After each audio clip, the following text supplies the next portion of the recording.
Good morning, everyone. My name is Sterling Higa, Chairperson of the Authority. I'd now like to call to order the December 4th, 2004 Kakaako Authority meeting of the Hawaii Community Development Authority. The time is now 9:30 a.m.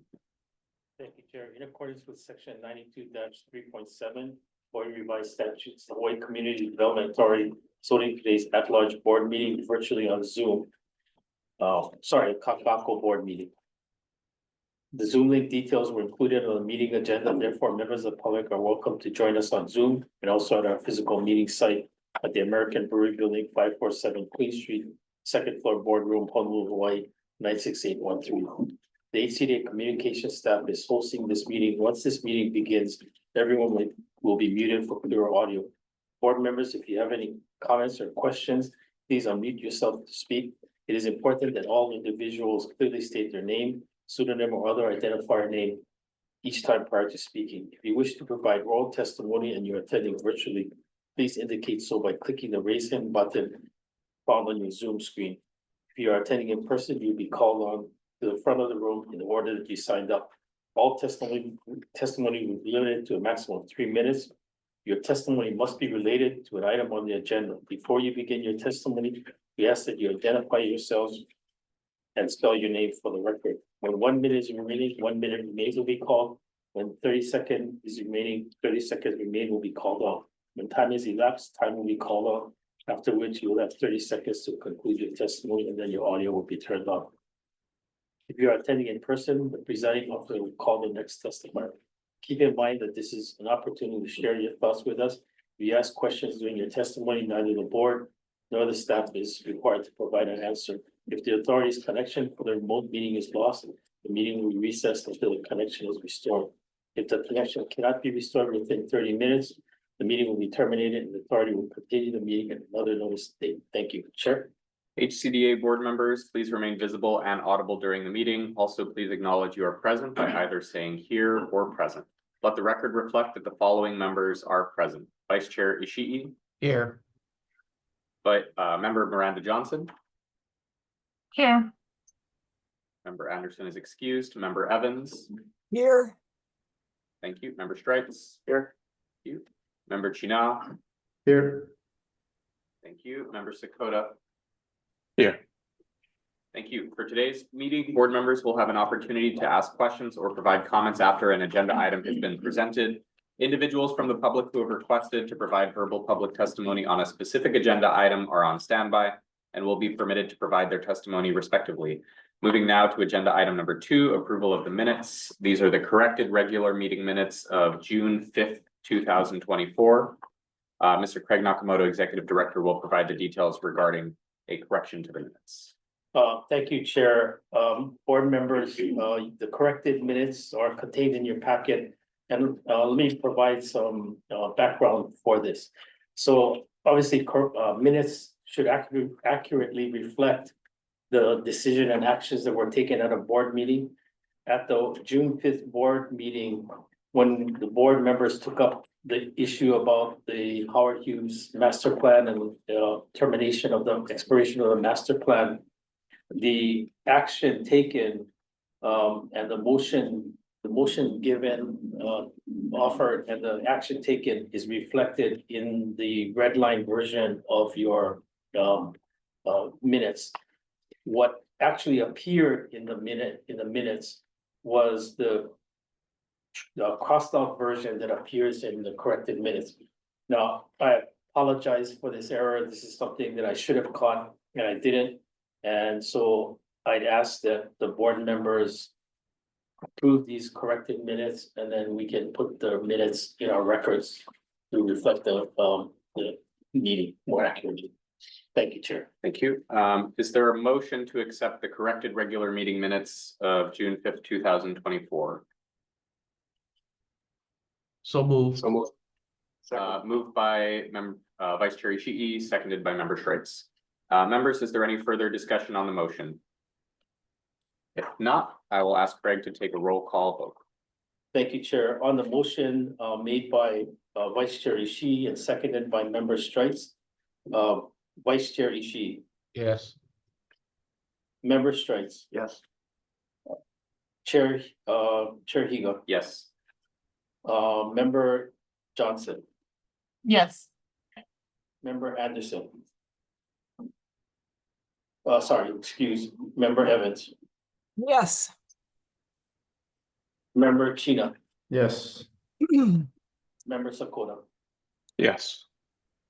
Motion passes. Great, thank you. We'll move now to the regular meeting minutes of November 6, 2024. Board members, are there any comments or corrections to these minutes? If there are no comments or questions, the minutes are approved as presented. Agenda item number 3, decision making. Consider authorizing the executive director to execute a right of entry for construction purposes for a period of 5 years with the Honolulu Authority for Rapid Transportation for the use of a portion of Halekawila Street, Cook Street, and Mother Waldron Neighborhood Park identified by Oahu Tax Map Keys 1-2-1-015-003. 1-2-1-015-019, 1-2-1-030-046, 1-2-1-050-067, 1-2-1-051-039, 1-2-3-003-087, and 1-2-3-004-080 during construction of the Honolulu Rail Transit Project. Ms. Lindsay Doi, Asset Manager, will now present the staff report. Good morning, members. This, you may remember, on the similar right of entry that was brought to you back in March of this year. That right of entry was specifically for the utility relocation and archaeological inventory surveys of a bunch of our remnant roads in Kakaako. At that time, with that approval, we mentioned that Hart would return when it was time to look into their construction scheduling. And so that is what brings us here today. It is another right of entry, but this one would be specific to construction of the rail project, but on those same remnant road parcels throughout Kakaako. We do have Hart Vance Suda here to present a brief project overview, not just of the work that would be conducted in our road remnants, but just, overall as a whole, as well as to give us some update on the timeline. They did just award a big construction contract, and that's why now they're looking to secure this construction right of entry. I will note that we are still in the process of talking with the city and county of Honolulu to transfer those road remnants. We do have 51 road remnants in Kakaako that we hope to transfer to the city, and then agreements such as this, we would no longer need to do once that transfer occurs.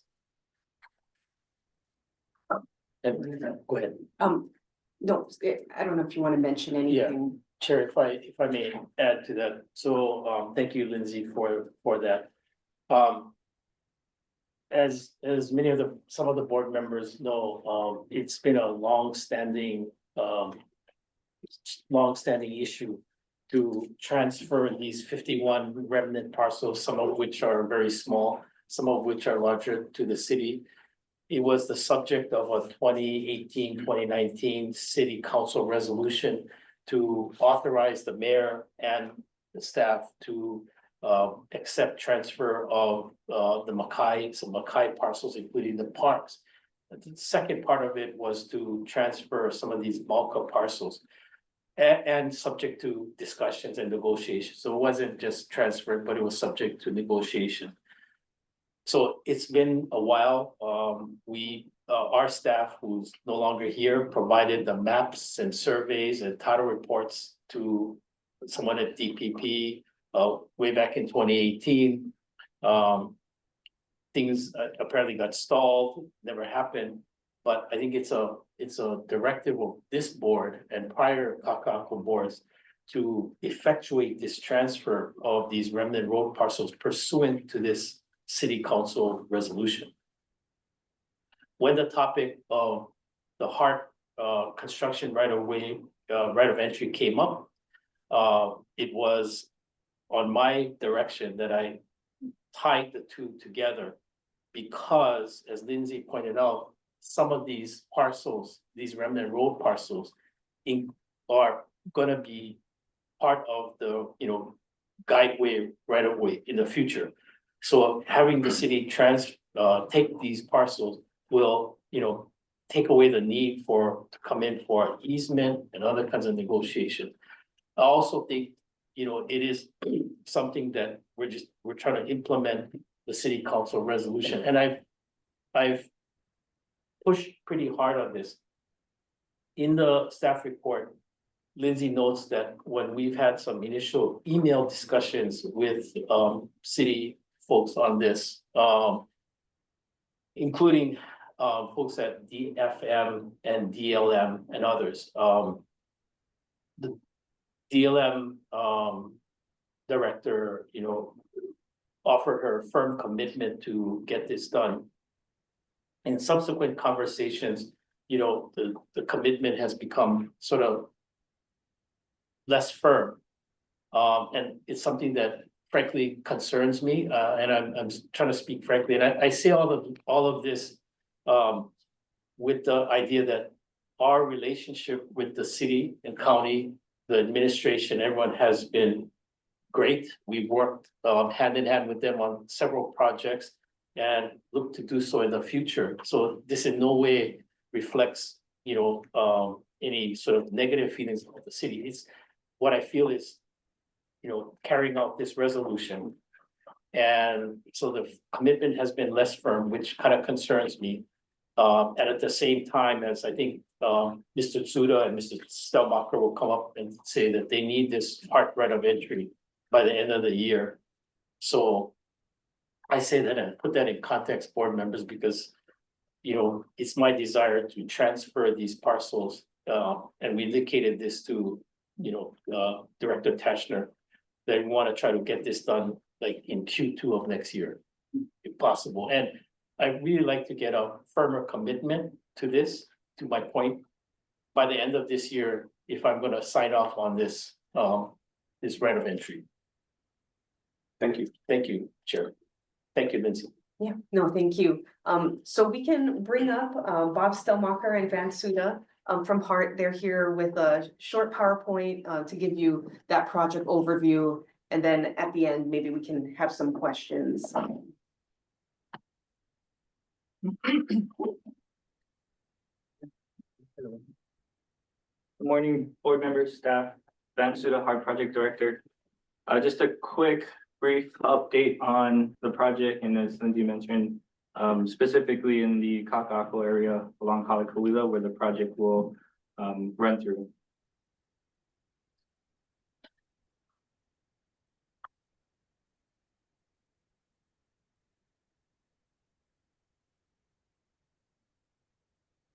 I'll go through some project updates, guideway modifications, and some historic resource mitigation, as well as where the project intersects some of the HCDA properties. As you recall, the first segment, we turned that over last year to Department of Transportation Services. That's the alignment that goes from East Kapolei all the way to Aloha Stadium. Since then, DTS is responsible for operations and maintenance. They've been running the system. Ridership has been as good as they hoped for, but the rider availability, service availability of the system has been incredible. They are reaching 99% availability, which is extremely high for an automated system. Given the fact that there's not much riders, but still it's fully automated, and to have those numbers is really exceptional. The second segment that goes from Aloha Stadium all the way to Middle Street, that's segment 2. Currently, the civil contractor is 99.9% complete. They're finishing up punch list items, painting, cleaning, landscaping, things of that nature. The systems contractor, who's responsible for all the train control, fire detection, communication, speakers, cameras, signs, things like that. That systems contractor is currently working throughout all of those stations, 4 stations, and about 3 miles of guideway. Installing is complete. They're running through all their testing. Soon to start testing segment 1 and segment 2 together. It's very complicated to have a live system that's operational during the day and a non-operational system and having to integrate the two together during the engineering or off hours and then bring it back to service for segment one so that the public can use. We're heading into a critical time early next year where the systems will be integrated together. We'll be putting segment one back into service and then at night testing again. And eventually getting to the point early to mid next year to have trial operations run. Again, segment two is the one in orange there, you can see on the map. Trial operation, system demonstration, similar testing that occurred when we did segment one. So basically running the system as if it was in operations, running scenarios where either a station is inoperable and the train has to skip the station. There's a number of scenarios that we have to run, improve the system, and then safety certify the system. Right now, we're expected to have that segment complete by the end of next year. There's a lot of testing that needs to be done, a lot of certification that needs to go into that. So planning to have our portion done towards the end of next year and then turned over to DTS for operations. The third segment there, which is kind of that purple color, is the last and final segment, segment three, from Middle Street all the way to Civic Center Station, which is at the corner of South and Halakawila near Keaho.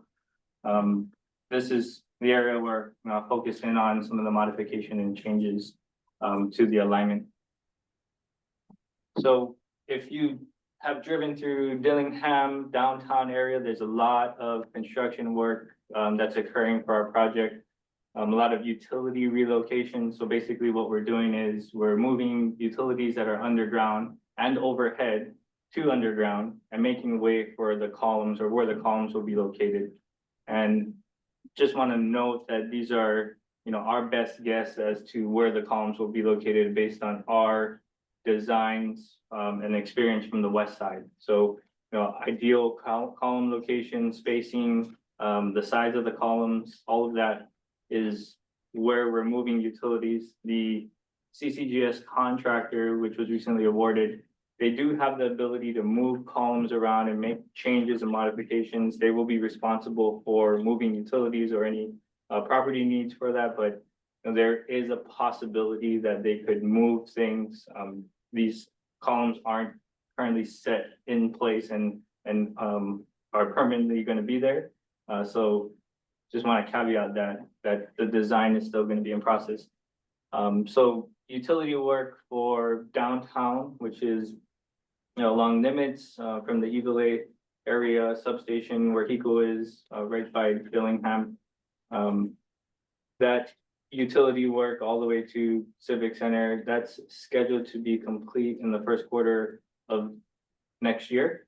The contractor is working specifically at a few intersections in the downtown area, Alakea, Nimitz, Hotel in Nimitz, just finishing up some streetlights and traffic signals. So that's where the bulk of the construction is.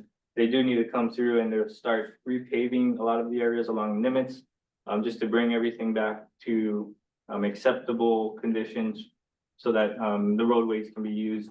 And then they do have some archaeological inventory survey work that's ongoing along Halakawila for the right of entry that we did get approved for. That work continues. They are running into some issues that they're working through, some other right of entry issues that we're currently working on. And then there's also utility work that needs to occur just east of Cook Street. There's a few columns that are going to be in that area. That'll be the end of the guideway where we stop currently for the scope of the project. There's some utility work that needs to be done in that area that hasn't started yet. So our presence will be there here shortly. But all of that is scheduled to be complete first quarter of 2025. The Dillingham utility relocation, driving down Dillingham, following all those hundreds of columns moving left to right. It's a war zone out there, but the utility contractors, doing a great job in terms of maintaining access throughout the streets for the residents and businesses.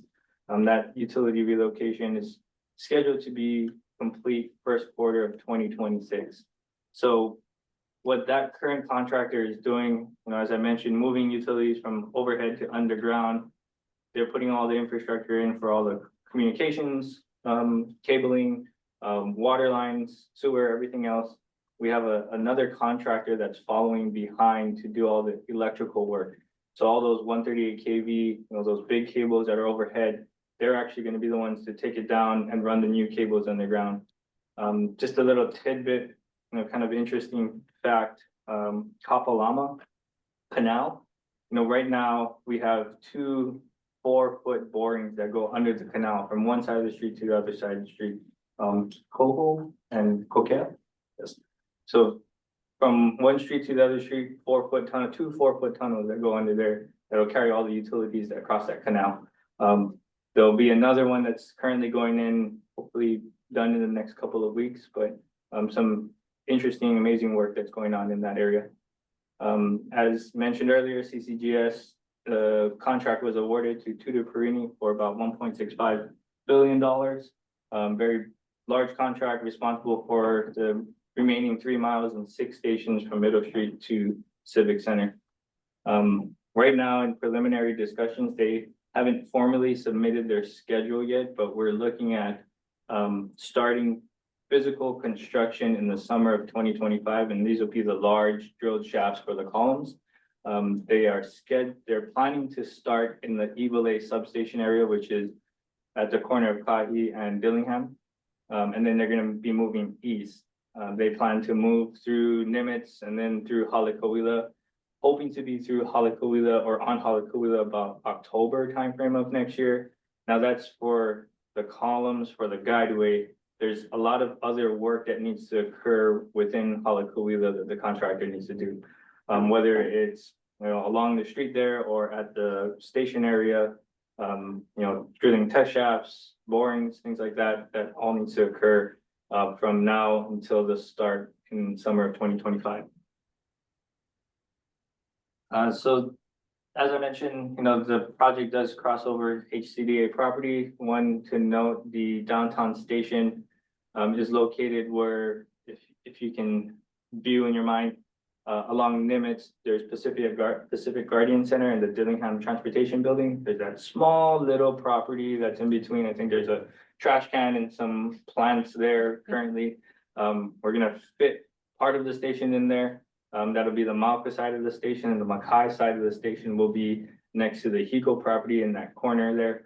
And then guideway, obviously in the middle of Nimitz Highway, but that's where we kind of intersect some of the HCDA property. So some of the guideway changes that occurred back in 2020, you know, big news back then was Malka shift on Dillingham. We basically moved the guideway from the center just by Bob's Barbecue. We shift the guideway over to the Malka side of the street. This is to avoid having to underground some of the 138 kV on the Mackay side, saving millions of dollars. So the guideway runs on the Malka side. That would be the Malka shift. And then as you come through downtown and you get to right where Nimitz kind of turns off onto Halakawila, if you go down Halakawila, the original plan was to put columns in the center of Halakawila. And in order to do that, we had to relocate 46 kV electrical line underground. Very intrusive work throughout Halakawila. We took a look at that design, redesigned that, and now we have straddle vents along Halakawila. So columns on either side of the street, and then you have, you know, a straddle vent or a structure that supports the guideway that will sit on top of that, minimizing the amount of utility ground disturbance in that area, number of all the utility relocations that would need to be done. So that was another modification that was done back in 2020 timeframe. Just to highlight, this is the Mother Waldron area. You know, initially columns in the center, change the straddle vents. You can see where those columns will be roughly located within the park, and then the property across the street. I believe a lot of this area is HCDA property, so just highlighting where the project intersects. Just a different graphic of that, highlighting just the areas HCDA has. So this is just a rendering representation of what the guideway could look like. Again, the CCGS contractor has the ability to change some of this design. So as mentioned earlier, the photo on the left is the columns in the center of the street, single columns. Since then, we've changed to the photo on the right where we have columns on either side of the street, not disturbing the street. There's many benefits other than not having to move utilities. Also safety, with the columns in the center of the street, you're limited in terms of view. We've done a whole analysis of how those changes occurred and why, not just for cost, but for other benefits. Just want to note again, a lot of these designs were just conceptual, based on our past experience on the west side. There's a high likelihood that that guideway design could change. Right now, we have on the west side, we have that box girder type cavity guideway that could change. The way we package the CCGS contract is very up to the contractor to determine, how to construct, and as long as it meets our requirements, they have the ability to make changes, as long as we get to review and approve. So this just a general sense of what it'll look like. Don't remember it exactly because it could change. So some of the mitigation efforts, while we did the change to alignment, changed the columns from center to straddle bend, we did have to do a reevaluation back in early 2023. We did look at the effects to Mother Waldron Park. We did go out to the public for comment and opportunity to review. We did get some minor comments unrelated really to the overall project, but that was all done earlier this year to satisfy the Section 4F requirements. Some other mitigation efforts, some things that were completed, cultural landscape reports. Right now, we're in progress of doing supplemental HABs for structures along Halakawila that meet the requirements. A lot of old buildings along Halakawila, corresponding National Register nominations, historic structures reports, especially for PJKK building, that they meet all the requirements. And then in the future, we do have upcoming mitigation efforts. So we have park improvements, which we're responsible for, Irwin, Walker, and Mother Waldron Parks. We were working with DPP. Some of the things that we've committed to is providing additional lighting along the park area where the guideway kind of passes that area. There was concerns about the guideway shadowing that area in the nighttime. So providing additional lighting down there. And then column wrap artwork. If you've seen the stations on the west side, the columns that are in the station vicinity have architectural artwork along those columns. So that will continue throughout the CCGS station. And that's all I have, unless there's any questions. Members, any comments or questions? Or our friends from the park? Chris? Hey, I have a couple of questions about the Halakawila design. So going from center column to the straddle bends, and whether or not that would be kind of taking up the same space. I don't know if that's all still within the right of way or not, because it did look like those straddle bends would impact the sidewalks in some areas or pedestrian travel. So I don't know if that allows you to kind of take the space that would have gone in that kind of center median area and then widen the sidewalks to So, accommodate. and Bob can correct me, I believe a lot of the columns along Halakawila are in private property, or there's a split between private property and public right of way. But we will maintain, public sidewalks and ensure we meet all the requirements through that area. I don't think we would need to modify too many of the sidewalks. A lot of them will stay the way they are. The columns are further out from the sidewalk. Bob Stelmacher, Senior Acquisition Agent. That's generally true. We're taking areas in private property, and so our hope is to miss most of the existing right of way. I know there are some places where sidewalks may have to bulb out a little bit to maintain ADA compliant widths and so forth, but that's all part of the plans. Thanks. Members, any other comments or questions?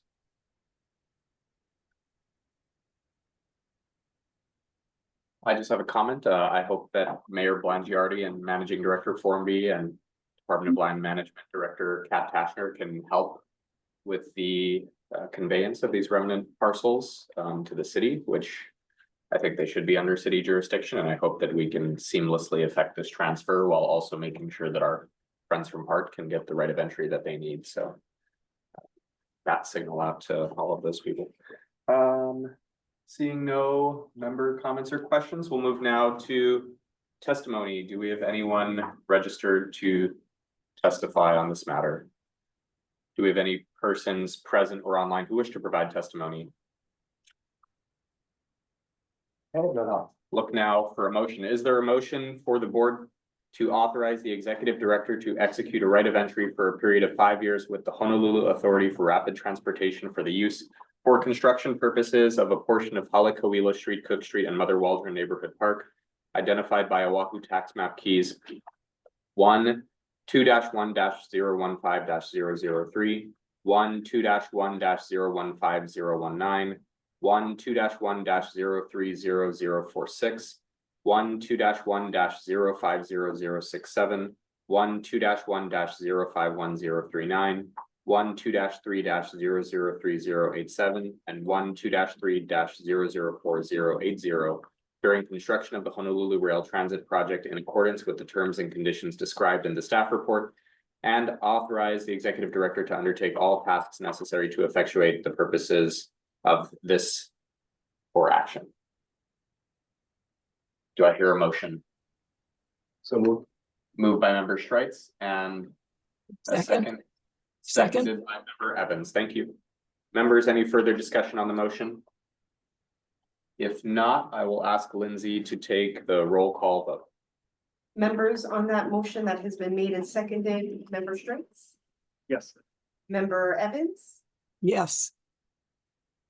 member Ishii, Yes. member Miranda Johnson, Yes. member Chinon, Yes. member Sakota, Yes. and Chair Huga. Yes. The motion passes with 7 in favor, 1 excused. Great. Thank you. We'll move now. Thank you, friends from Hart. Thank you. We'll move now to the next agenda item to consider authorizing the executive director to execute the purchase and sale agreement with Victoria Ward Limited, VWL, for the property located at 610 Ward Avenue, Honolulu, Hawaii 96813 and 873 Kapiolani Boulevard, Honolulu, Hawaii 96813, TMK numbers 1-2-1-049063 and 1-2-1-049080 respectively, collectively block P3, and do all things necessary to complete the purchase transaction and execute the amended and restated master plan development agreement for the Ward Neighborhood Master Plan to document implementation matters, rights, entitlements, and completion of public benefits beyond the January 14th, 2024 expiration of the Ward Village Neighborhood Master Plan permit. The authority anticipates convening an executive meeting pursuant to HRS 92-5A4 Hawaii revised statutes to consult with the board's attorneys on questions and issues pertaining to the board's powers, duties, privileges, immunities, and liabilities for the subject agenda item. Mr. Craig Nakamoto, Executive Director, will now present the staff report. Thank you, Chair. The staff report is contained in item 4, tab 4 of your agenda. Just for context, so this is kind of a redo of the action that was taken at the June 5th, 2024 meeting for 2 reasons. One, as I mentioned earlier, the action taken, was not reflected accurately in the minutes, so I felt it necessary to bring this back to the board. The second reason is the estimated purchase price of the block P3, which is the Jack in a Box and former Gallagher building at the corner of Kapiolani and Ward. The appraisal that was done with our concurrence on the methodology and the appraiser and was paid for by Howard Hughes ended up being a little bit higher than the around 8 million that was estimated. So let me provide some context and overarching background on this. So the strat plan that the board approved in June includes a goal that we implement innovative methods to develop more affordable housing in our HCDA district, including Kakaako, Kalaeloa. To that end, we acquired Block P, which is in Kakaako, which is the interior showplace parcel, and then the parcel behind it for a total of 20,000 square feet. We are also working on, as we mentioned to the board, working on a acquisition of the 586 South Street parcel for possible supportive housing. We're working through the purchase and sale agreement now pursuant to the board's authorization. And then we have this parcel that we're working on for acquisition. The purpose for wanting to acquire this parcel in connection with the expiration of the master plan permit was to, again, do affordable housing on this project. Deepak Upani, who couldn't be here today, has been working as the lead on Senator Chang's 99-year leasehold pilot program. And the identified site is this Gallagher or Block P3. It is an ideal location for this pilot program because of its proximity to government offices, both state and county. Its location right on the corridor, Kapilani corridor, and its location to a future rail station. So for all those reasons, it's an ideal site, and we've been working on this. As I mentioned, the purchase price was estimated to be about 8 million, around 8 million, when we originally brought this to the board in June. As a result of the appraisal, and the result of it, the fair market value came out about $14 million. Through some discussions with Howard Hughes and their collaboration on it, we agreed on a purchase price of $12,125,000 for this. This amount will be paid for not in cash, but we're gonna pay for it in floor area from our floor bank. 163,000 square feet of floor area that they could use for the Mahana project or other projects within the ward master plan area at the executive director's with their executive director's approval. So the floor area in the bank, as you may recall, is something we've used. So there is a precedent for it. We use part of floor area, part cash to acquire Block P. We've also used floor area for the Symphony.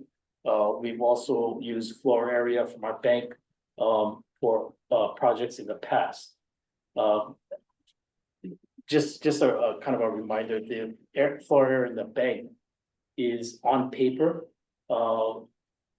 As such, on paper, it has relatively a narrow value of use to, most people, landowners in the district, but Howard Hughes can use that floor area. So it's a way to monetize the floor area to achieve the policy goal, I think in this case, and in the case of Block P, to acquire property for little or no cash consideration to build affordable housing.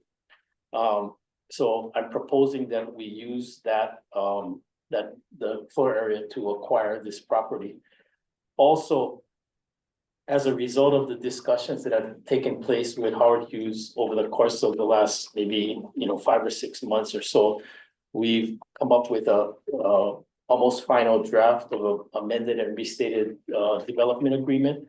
The development agreement, as I think Ryan presented at the June meeting, kind of sets forth the remaining obligations of Howard Hughes, moving past the expiration date and the entitlements and their obligations to finish up some projects within the area. And I think that's an essential part. So what I would envision, Chair and members, is that I would sign both of those if authorized to do so, and then we go into closing for this. And then I'd signed the amended and restated development agreement at the same time during closing, along with the other customary closing documents. And then we would issue a letter to Howard Hughes saying that, we've sort of transferred this additional floor area like we did with Block P. All in all, I think for what we intend to use this for, and I think it's a good use of floor area. If the 99-year leasehold project doesn't work out as a pilot, our sort of plan B for this lot P3 is to still use it for affordable housing. Chair, I stand open for questions, comments. Members, questions or comments for Director Nakamoto? Member Evans and then Member Sakota. Oh, thank you, Chair. Executive Director Nakamoto. The floor area that you will be using to purchase the new parcel, will Howard Hughes be able to, will they still be subject to either workforce housing or affordable housing units for that floor area? Or will that be free of strings for them to build additional units on their yet to be developed parcels? Remember, appreciate the question. I'm gonna ask Brian to come up for a second and elaborate on that. Hi, good morning, member, Chair Higa and member Evans, and the board. With regards to your question, the intention for the use of the floor area, they would, it would still be subject to our rules. If they apply it to a project, that's part of the vested Ward Village Ward Village plan. It would be subject to those rules, but yeah, I think the reserve housing rules would still apply. If I can try and clarify, the unit counts in terms of our inclusionary zoning requirement are separate from floor area calculations, correct? Like it's a unit, it's a percentage of the Yes, total it's a units, percentage, correct? yeah. So to your question, Member Evans, there would be no interaction between this and the inclusionary zoning requirement that we have. Thank you, Chair Higa and Senior Planner Tam. Appreciate it. Awesome. Thank you, Member Evans. Member Sakota. Good morning. I think I asked this again, but it's been so long that I can't remember what the answer was. But where did the floor area that's in the floor bank actually come from? And that's one question. And the other question was the remaining floor area in the floor area bank on the termination of the project, does it disappear? So, so the floor area, in the floor area bank coincidentally, and just because we're talking about remnant parcels, and other things, it is derived from those remnant parcels that, we were talking about earlier in relation to the Hart ROE matter. So that's where the source of the floor area comes from. So as I think Brian mentioned, the floor area would be used by Howard Hughes, could be used for the Mahana project, or it could be used for another project. As such, in their hands, the floor area doesn't expire if that's, what you're asking. But if we don't use it, what happens? If we don't, sorry, if, Member Sakota, if we don't use the floor area in the bank, it just stays in the bank. Okay. It stays in the bank, and it's just, at that point, it's numbers on paper. And it only becomes monetizable if there's a sort of a buyer willing to buy that floor area from us.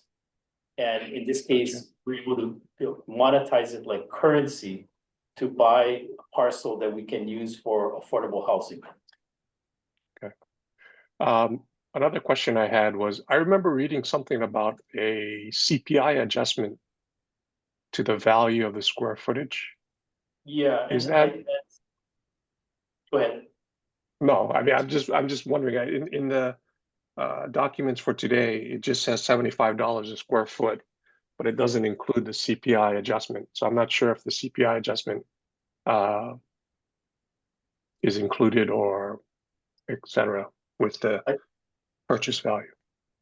I think the $75 per square foot value was the value that we agreed on with Howard Hughes for the Block P transaction. Internally, we also agreed that if some time passed, we would revisit the $75 per square foot value. You know, that said, member Sakota, when we were doing the Block P transaction, we had asked the appraiser to try to value floor area in some ways, and it was very difficult and challenging for the appraiser to do so, because with real estate and real property, it's more marketable. You know, there's willing buyers and willing sellers out there. With floor area, there's a very limited market, so it was very challenging for them to ascribe any value. So we agreed on a 75. If there's a floor area transaction that occurs, you know, next year or the following year, I think internally we might probably look at escalating the price of the $75 per square foot by CPI. Okay, thank you, Craig. But you're correct that there was a mention of CPI. Members, any other comments or questions? I have a question. After if we adopt this and we do go through with the transaction and we spend 163,000 square feet, how many will we have left in the bank? Yeah, I believe I read. Just a rough range. Rough range. Your rough range. I thought it was kind of like 1 million square feet. I thought. Yeah. Okay, yeah, just ballpark range. That's Yeah, fine. but I think there's about that. Cool. Members, any other comments or questions? All right, if there are no comments or questions, we can move now to public testimony. Do we have any persons pre-signed up for testimony? None, Chair. Do we have any persons present or online who wish to provide testimony on this agenda item? Okay, I will look now for a motion. Is there a motion for the board to authorize the executive director to, one, execute the purchase and sale agreement with Victoria Ward Limited VWL for the property located at 610 Ward Avenue, Honolulu, Hawaii 96813 and 873 Kapiolani Boulevard, Honolulu, Hawaii 96813, TMK numbers 1-2-1-049063 and 1-2-1-049080 respectively, collectively Block P3, and do all things necessary to complete the purchase transaction, and 2, execute the amended and restated master plan development agreement for the Ward Neighborhood Master Plan to document implementation matters, rights, entitlements, and completion of public benefits beyond the January 14th, 2024 expiration of the Ward Village Neighborhood Master Plan permit. Do I hear a motion? So move, Kevin Sakota. By member Sakota. Do I hear a second? I'll second. Seconded by member China. Thank you. Members, any further discussion on the motion? If not, I will ask Craig to take the roll call vote. Thank you, Chair. On the motion made by member Sakota and seconded by member China, member Sakota, Yes. member China, Yes. Chair Higa, Yes. Vice Chair Ishii, Yes. member Melissa Miranda Johnson, Yes. member Evans, Yes, member Straits. Yes. Chair, the motion passes. Thank you. We'll move now to the report of the executive director, monthly report and other status reports, and the monthly financial highlights for October 2024. Thank you, Chair. The Executive Director report is attached as tab 5. All the approved projects are listed there. And there's a discussion on reserve housing. In particular, I wanted to just sort of draw your attention to the playground upgrade. So the playground upgrade has been completed. The crosswalk has been completed and is operational with the beacons. The dog park is the sod has been planted in the dog park. There's some punch list items that need to be done by the contractor. There's going to be some time for the sod to kind of knit together and take. When we had a community meeting with some of the community members about that, they voted to kind of let us, take the time to let the sod grow in versus try to open it up early and possibly, affect the sod in a negative way. So I think the opening of the dog park is probably going to be in February. At that time, we're planning a blessing and a grand opening, and all that. And if you follow the media reports on the playground equipment, it's been very popular. A lot of people have, kids have used it, again, widely popular and a great addition to Colwell Park, thanks to the funding provided by the legislature. On a kind of a related note, I wanted to let the board know that the person who was responsible for those improvements and getting it done, Mark Kokoda, our Director of Capital Improvement Programs, and Shar Antai, and also a lot of help from Lindsay's department, Asset Management, to get things done, and of course Francine. But I also wanted to let people know that Mark has tendered his resignation as of the end of the year. It's always sad to see someone leave, but I understand the opportunities that you face him, that he has ahead of him, and I really wish him a lot of luck. He's going back, I think, to Southeast Asia, where he originally came to us from. And again, it's going to be big shoes to fill, but I wish him all the luck and with all the opportunities again to face him in Southeast Asia. So open for questions. Members, comments or questions for Director Nakamoto?